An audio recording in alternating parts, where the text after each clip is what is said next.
Қайырлы кеш, құрметті ағайын, қадірлі достар. Ең алдымен баршаңызды осы елімізде тәуелсіз қазақ еліне алғаш рет Наурыз премиясы, ұлттық премия құтты болсын баршаңызға. Енді әрине, біз енді ақпарат және қоғамдық даму министрі емеспіз, мәдениет және спорт министрлігі. Өйткені бүгін шын айтқанда креативный индустрияның көрінісі болды, солай ғой?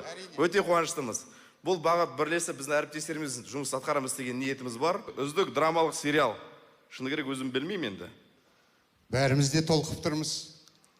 Болды аға, бір ауыз сөзіңіз ғой. Ал енді үздік драмалық сериал Ақ жауын сериалы. Құтты болсын. Ақ жауын ұлттық арна.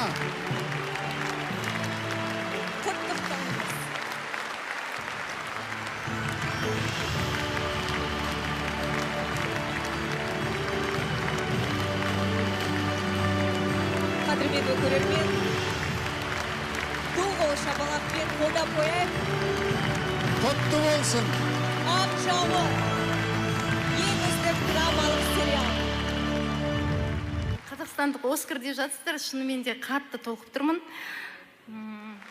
Қолдап қояйық барлығымыз.